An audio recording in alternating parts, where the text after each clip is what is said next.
Rais, karibu sana kwa Kakamega yetu na asante sana kwa kutuletea maendeleo.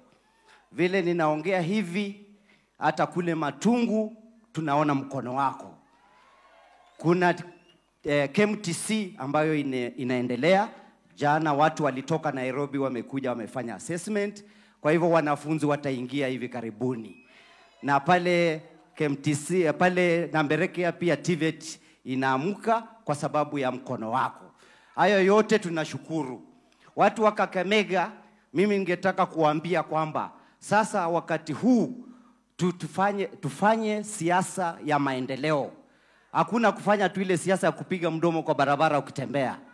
Tufanye siasa tukijua tunafanya siasa ili maendeleo ikuje kwa nchi yetu, si ndio? Your Excellency, na kuhakikishia kwamba kura ya Kakamega this time utapata 100%.